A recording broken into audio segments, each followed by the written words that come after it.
You know when you watch one of those classic Hollywood westerns Yeah. and the saloon looks just incredibly real from the front? Oh, yeah, with the swinging wooden doors and the painted signs. Exactly, the dusty porch, the whole thing. It looks like this living, breathing town. But then the camera pans just a little too far to the side So you and realize it's literally just a flat piece of plywood right, propped up by a 2x4. right. There is no back to the building. There's no town behind it. It's just this facade. The illusion, it only works if you stand in one exact spot and just don't look around. Yeah, and the moment you try to, step outside that prescribed little frame, the Yeah. entire reality completely collapses. Because the environment was never actually built for you to explore it. Exactly. The immersion is instantly broken. Well, for years, that is exactly what learning a hands-on, dangerous job in virtual reality felt like. You were basically standing in front of a digital facade. Yeah, you really were. But today, we're looking at a fundamental shift in that dynamic. So welcome to the deep dive. Today, we are exploring this really sudden, massive leap in immersive 3D generative training environments. It's a massive shift. It really is. Our source material today is an April 2026 press release from EON Reality, and they're announcing a platform called Genesis 3. We are looking at what industry insiders call a rare compression event. Right, which is, well, it's what happens when two massive opposing forces in a market collide at the exact same time. It creates an entirely new baseline reality. So the technology crosses a critical threshold and And the buyer psychology basically shifts to match it overnight. okay, let's unpack this. In this specific case, the technology finally achieved what they call regulator-grade photorealism. And simultaneously, enterprise buyers officially grew completely tired of paying, $500,000 for these single, clunky VR training scenes. Yeah, they were just done with it. So whether you're listening to this right now as someone working in healthcare or manufacturing or, I don't know, corporate HR, the way you and the people around you learn physical, hands-on jobs is about to look fundamentally different. Unrecognizably different, really. So our mission today is to understand how we went from generating basic, isolated 3D objects to generating these infinite, living, operational worlds. What did virtual training actually look like before this quarter? Well, to really appreciate the leap that Genesis 3 represents, you have to look at the hard geometry limit. Generative 3D has basically been stuck behind this wall for most of its history. A geometry limit. Yeah.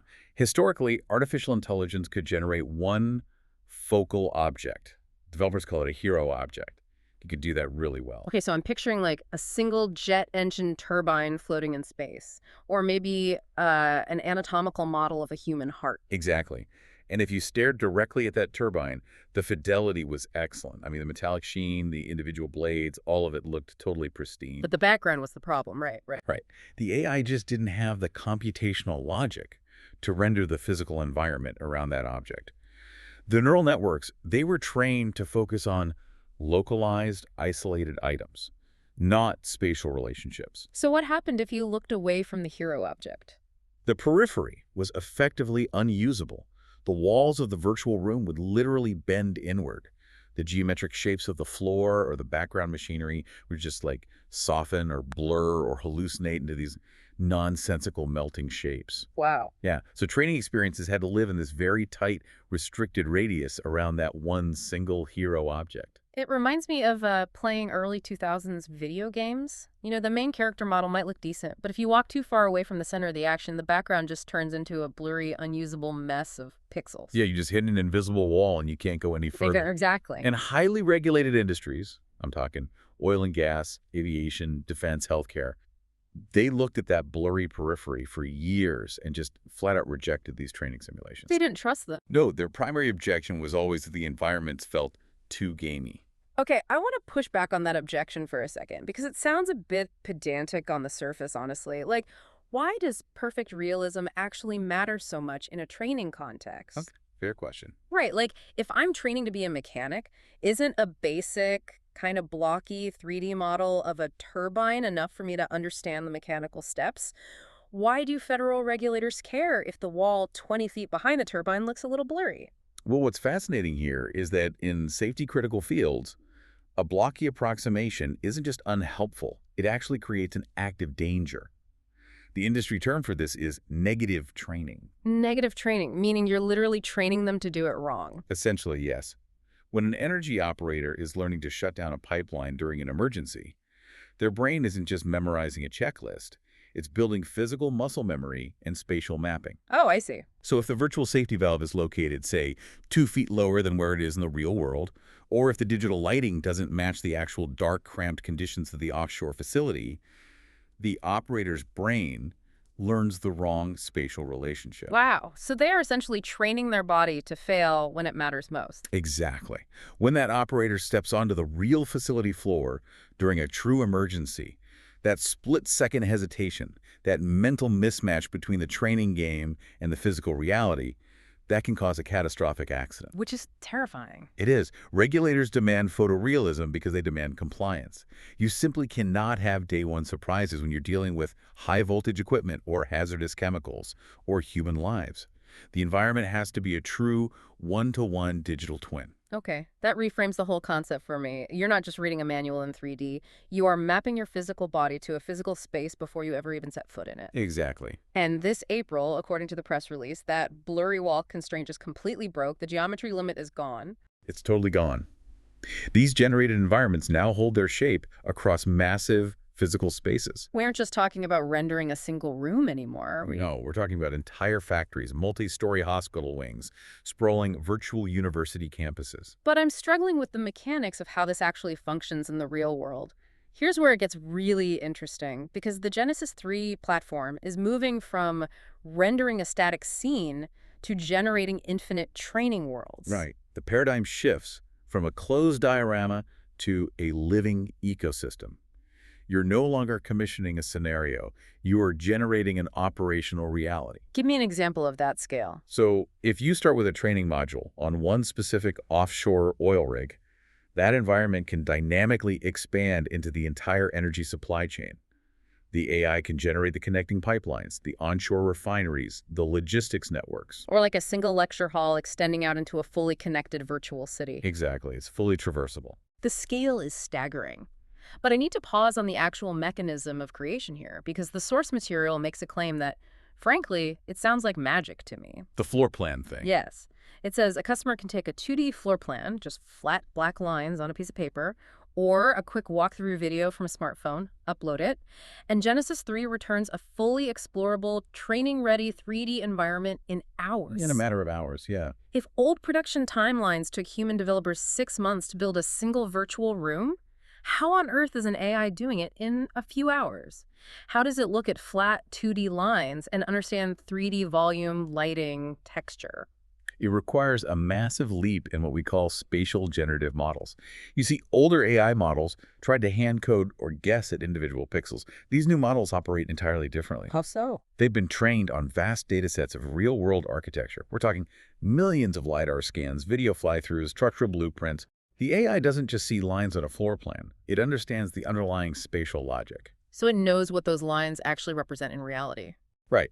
It knows that if there is a symbol for a door on a 2D plan, there is a statistical probability of a door frame, a standard ceiling height, and a specific way light from a window is going to reflect off an industrial concrete floor. So it is essentially using its knowledge of human architecture to extrapolate all the missing dimensions.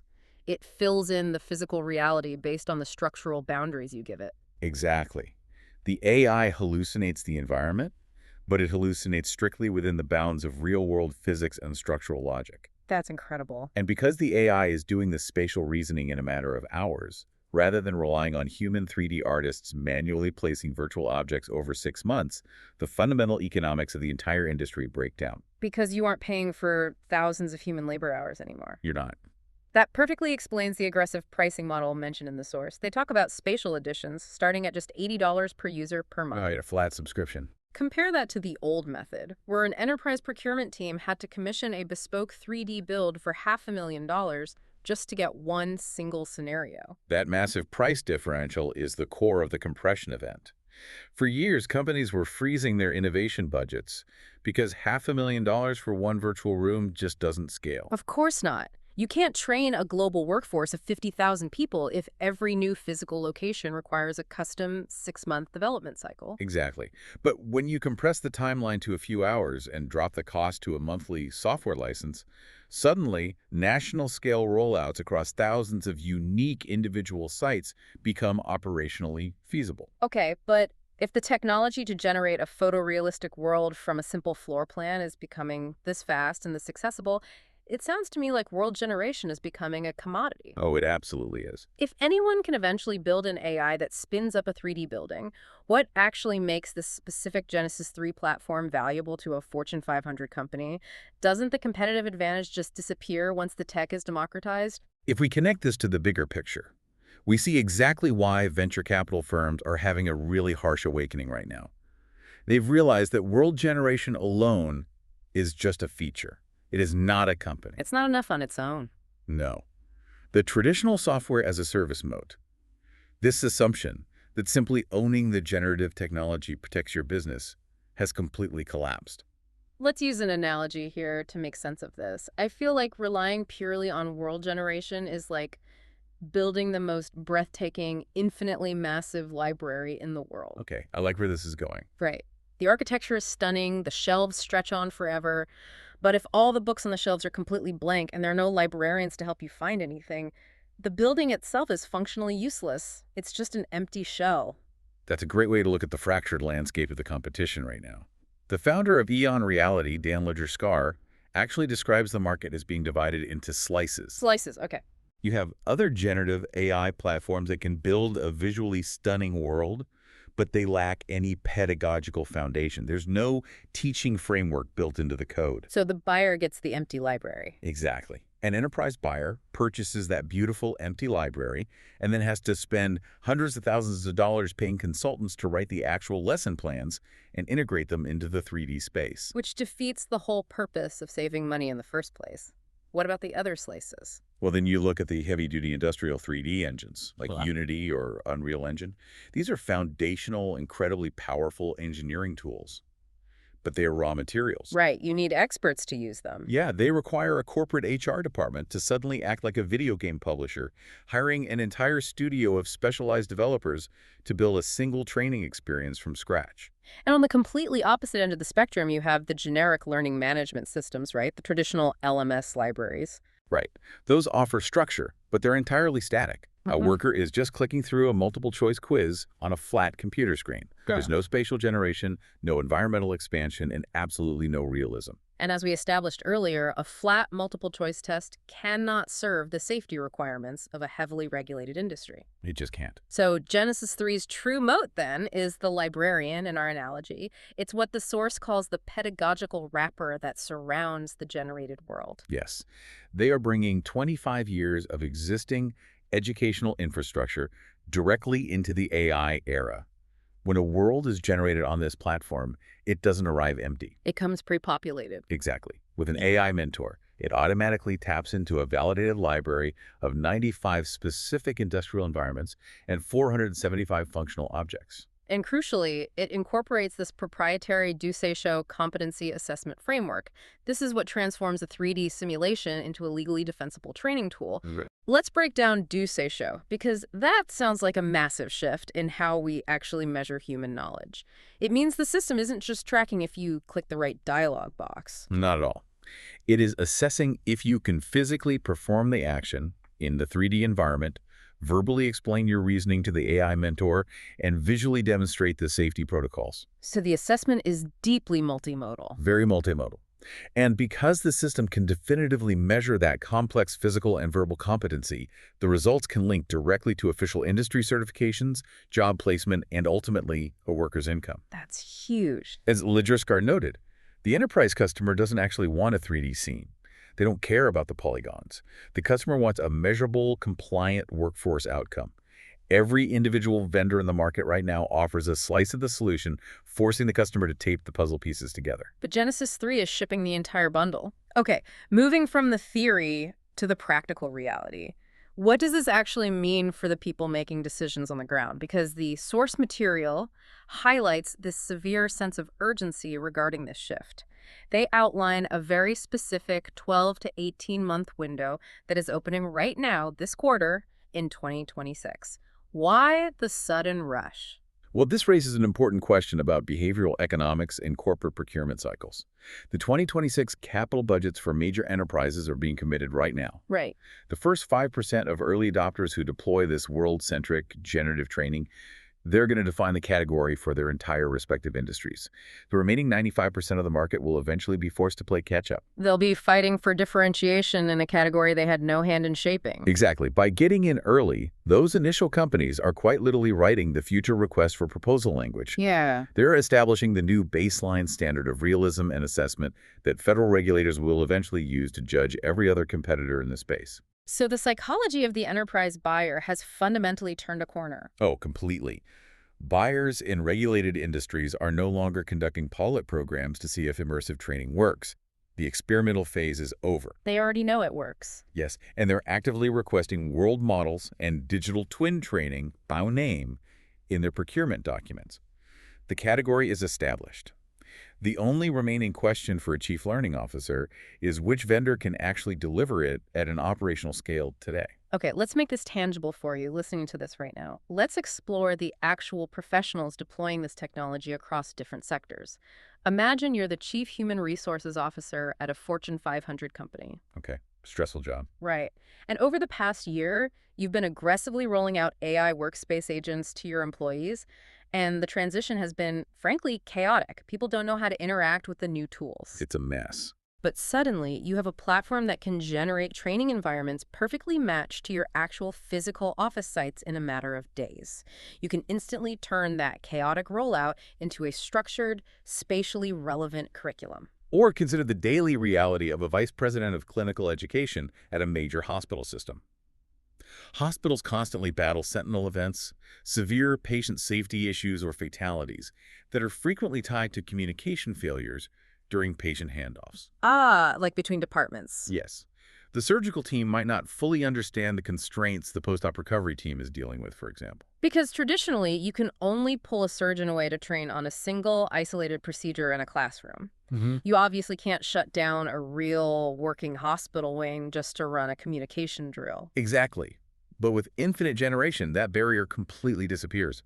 You can train entire cross-functional medical teams simultaneously across an entire generated hospital wing. So the admission desk, triage, the OR, recovery, the ICU, they are all connected in the simulation. Yes. Doctors and nurses can practice communicating, transferring digital patients, and managing systemic bottlenecks in a flawless digital replica of their actual hospital, long before a real-world crisis forces them to figure it out on the fly. Wow. And you see that exact same demand for spatial accuracy in the energy sector, too.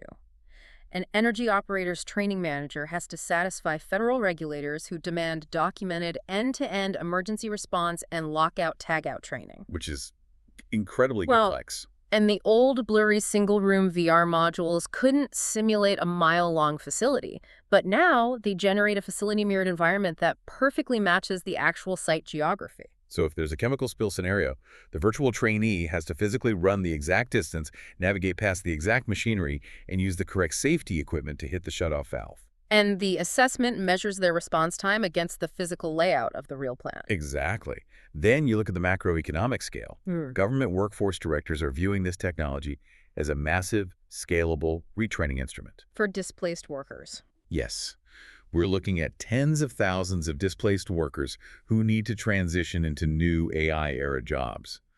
The source actually notes that national-scale activation packages are currently running up to $200,000 per deployment, depending on the cohort scale. That's a massive investment. It is, because this isn't about upskilling a single department. It's about retraining entire populations using digital twins of the actual industries they're moving into. So what does this all mean for the individual worker? Let's look at the manufacturing sector, because I think it fundamentally alters the entire concept of starting a new job. It really does. Paint this picture for yourself. Imagine you just got hired as an operator at a brand new, multi-million-dollar manufacturing plant. But the physical plant hasn't even finished being built yet. The concrete is literally still curing. The heavy equipment hasn't even been delivered, let alone installed. Right. In the past, your training would consist of, what, reading a manual? watching a PowerPoint presentation, just hoping you understood the machinery before it was turned on.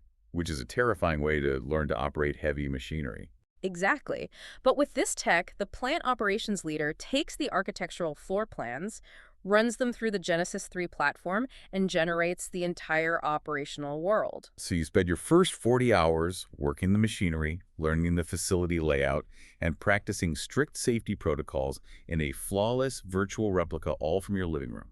And when you step onto the physical factory floor for your very first day, there are zero surprises. Your brain has already mapped the space. You know exactly where the emergency stops are, how the control panels function, and how your station interacts with the rest of the assembly line. The time to productivity collapses entirely. A worker is contributing at full capacity on day one because mentally and spatially, it isn't day one at all. It is a complete paradigm shift in workforce readiness. So let's quickly wrap up the core insights we've explored in this deep dive. The era of the $500,000, 6-month-long, single-room VR training simulation is dead. Completely dead. The hero object, surrounded by blurry, bending walls and hallucinated geometry, is officially a relic of the past. We have crossed the threshold into the era of the generated operational world. It's driven by flat-rate subscriptions. It's instantly generated from simple 2D floor plans or videos. It offers regulator-approved photorealism, and it's fiercely protected by a deep pedagogical assessment framework. The technology constraint fell away just as the enterprise budget shifted, creating a totally new standard for regulated industries. It's the definition of a compression event. It really is. And it leaves us with a final, somewhat provocative thought to ponder as we step back into the real world. Oh, I'm ready. Think about that manufacturing worker we just talked about. If workers can now be thoroughly trained, tested, and officially certified in photorealistic digital twins of entire facilities before the physical foundations are even laid for those buildings, does the concept of entry-level experience cease to exist? That is a fascinating question. Right. If your first physical day on the factory floor is technically your 100th time flawlessly performing the procedure in the exact digital replica of that space, how will that change the way we value, hire, and compensate human labor in the future? It challenges our entire definition of what constitutes experience. We have to ask ourselves, is experience strictly measured in physical time served? Or is it measured in demonstrated measurable competency, regardless of whether that competency was forged in a physical room or a generated world? The facade is down, and the whole world is waiting to be built. Thank you for joining us on this deep dive. Keep questioning the changing world around you, and we will see you next time.